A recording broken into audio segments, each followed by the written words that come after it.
Welcome to Webs Media Telugu. Sai Krishna అదృశ్యం కేసులో ప్రభుత్వం చిత్తశుద్ధితో వ్యవహరిస్తోందని, నిందితుడైన సస్పెండెడ్ సిఐ నాగరాజుపై ఇప్పటికే చర్యలు తీసుకుని సిట్ దర్యాప్తు ముమ్మరం చేసినట్లు మంత్రి కందుల దుర్గేష్ తెలిపారు. ఈ కేసును కులాల కోణంలో చూపించి రాజకీయ లబ్ధి పొందేందుకు వైసీపీ ప్రయత్నిస్తోందని మండిపడ్డారు. గత 5 ఏళ్లలో కాపు సంక్షేమానికి వైసీపీ చేసిన కృషిపై గణాంకాలు వెల్లడించాలని సవాల్ విసిరారు. ప్రజా సమస్యలపై నిర్మాణాత్మక రాజకీయాలు చేయాలని, వ్యక్తిగత దూషణలు, కుల రాజకీయాలకు దూరంగా ఉండాలని వైసీపీ నేతలకు మంత్రి దుర్గేష్ సూచించారు. రాజకీయ నాయకుల యొక్క ప్రవర్తన నియమావళి ఎలా ఉండాలనేటువంటి మాట వైసీపీ నాయకుల నుంచి తెలుసుకోవాల్సినంత దౌర్భాగ్య స్థితిలో ఇవాళ రాష్ట్ర రాజకీయం లేదు. ప్రతిపక్ష నాయకునిగా ఉన్నటువంటి ఆ రోజుల్లో జగన్మోహన్ రెడ్డి గారు సాక్షాత్తు ముఖ్యమంత్రి గారిని నడి రోడ్డు మీద ఉరి తీయాలని చెప్పినటువంటి మాటను ఆదర్శంగా తీసుకోవాలా? ముఖ్యమంత్రిగా ఉన్నటువంటి చంద్రబాబు నాయుడు గారిని అంబటి రాంబాబు గారు ఈ మధ్యకాలంలో దుర్భాషలాడి నోటికొచ్చినట్లు బూతులు మాట్లాడిన మాటని ఆదర్శంగా తీసుకోవాలా? కాకినాడలో ద్వారంపూడి చంద్రశేఖర్ రెడ్డి జనసేన పార్టీ అధ్యక్షులు, మా నాయకులు పవన్ కళ్యాణ్ గారిని, వారి మాతృమూర్తిని తీవ్రంగా దూషించినటువంటి మాటల్ని ఆదర్శంగా తీసుకోవాలా? లేకపోతే ఏనాడైనా సరే వైఎస్ఆర్ కాంగ్రెస్ పార్టీ నాయకులు ముఖ్యమంత్రి గారిని కానీ, ఉప ముఖ్యమంత్రి గారిని కానీ ఏకవచనంతో కాకుండా గౌరవంగా ఏనాడైనా వారు సంబోధించారా? రాజకీయాల్లో విలువలు లేనటువంటి ఒక వ్యవస్థకి అంకురార్పణ చేసి దాన్ని పెంచి పోషించుకుంటున్నటువంటి పార్టీ వైఎస్ఆర్ కాంగ్రెస్ పార్టీ. ఇవాళ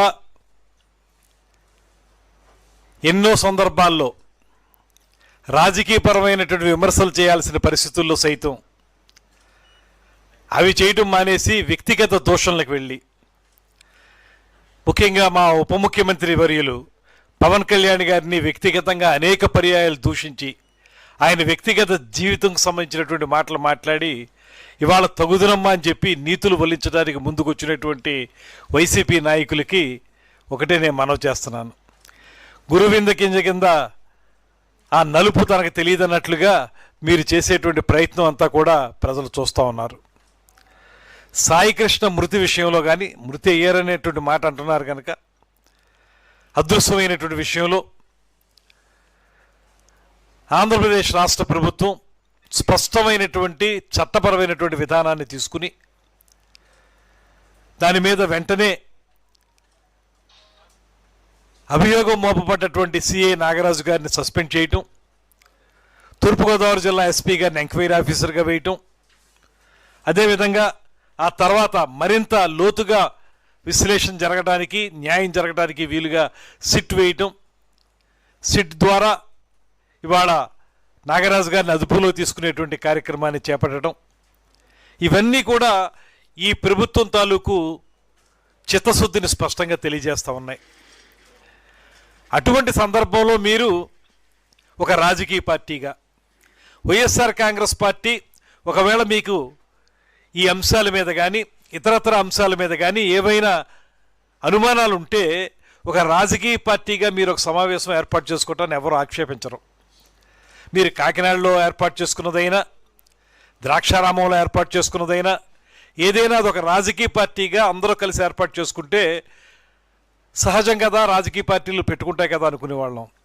మీరు మళ్ళీ ఇక్కడ కులాన్ని తీసుకొచ్చి ఒక కులానికి చెందినటువంటి నాయకులు అందరూ కూడా వైఎస్ఆర్ కాంగ్రెస్లో పార్టీ వాళ్ళు అక్కడ ద్రాక్షారామంలో చేరి కులాల మధ్య విభజన తీసుకురావడానికి, కులాల మధ్య చిచ్చు పెట్టడానికి, దానికి ప్రాతిపదిక తీసుకున్నారు. మీరు సాయి కృష్ణ గారి అదృశ్యాన్ని మీరు ప్రాతిపదికగా తీసుకున్నారు.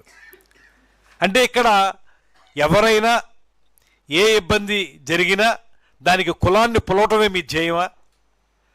కులం పేరెత్తి కులం ద్వారా సమావేశాలను ఏర్పాటు చేసుకుని దాని ద్వారా రాజకీయ లబ్ధి పొందడమే మీ ధ్యేయమా?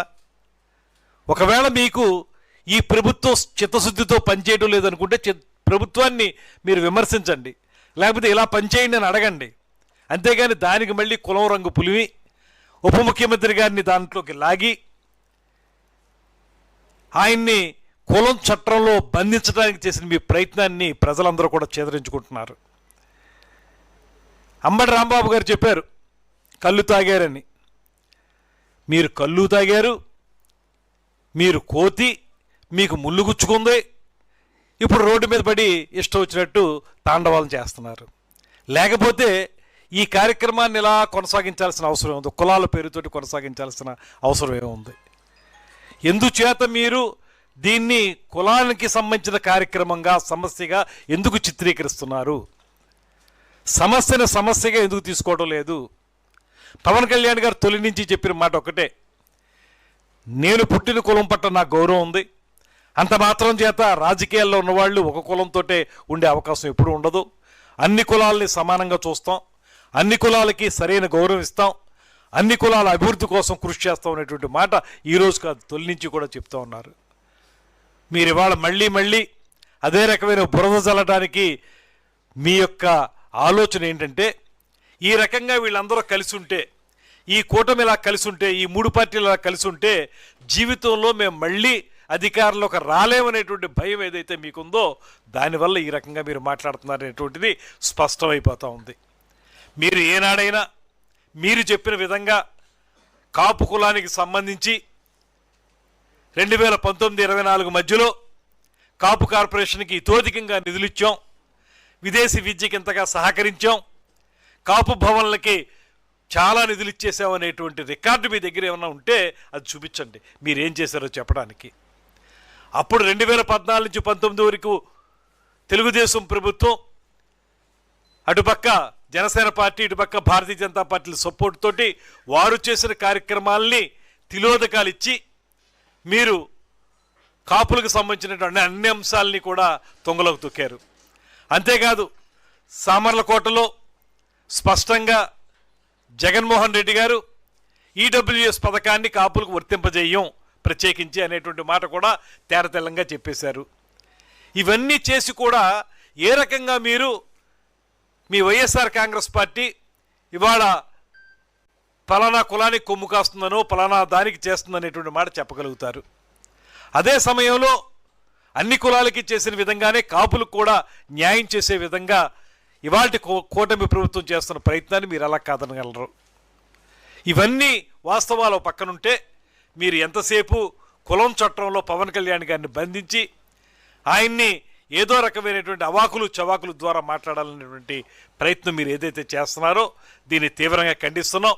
అంతేకాదు ఈ విధానం మీరు అలాగే కొనసాగిస్తే అసలు ఈ రాష్ట్రంలో ఒక పద్ధతిని తీసుకొచ్చిన వాళ్ళు మీరే. ఎక్కడైనా ఎవరైనా రాజకీయంగా విమర్శిస్తే, ఆ రోజు మేము జనసేన పార్టీ తరఫున విమర్శిస్తే, ఒకవేళ నేను విమర్శిస్తే మళ్ళీ వెంటనే అటు పక్క నుంచి మా సామాజిక వర్గానికి చెందిన నాయకుడి చేత మమ్మల్ని ఖండింపజేయటం, ఇంకొకళ్ళు ఎవరైనా చేస్తే వాళ్ళ సామాజిక వర్గం నుంచి ఖండించేలా చేయటం, ఇలా కులాలకి మధ్య గొడవ పెట్టేటువంటి, కులాల మధ్యలో గొడవ పెట్టేటువంటి ఈ రకమైన వ్యవహారాన్ని, ఒక వ్యవస్థని తీసుకొచ్చినటువంటి పార్టీ మీ పార్టీ కాదా? ఏనాడైనా మీరు రాజకీయాన్ని సమస్యను దృష్టిలో పెట్టుకుని దానికి సంబంధించి పరిష్కారం కోసం మీరు విమర్శలు చేశారా? ప్రతి క్షణం కూడా కులాల కుంపట్లతోటి ఉండటానికి అన్ని సంఘటనలు జరిగినాయే.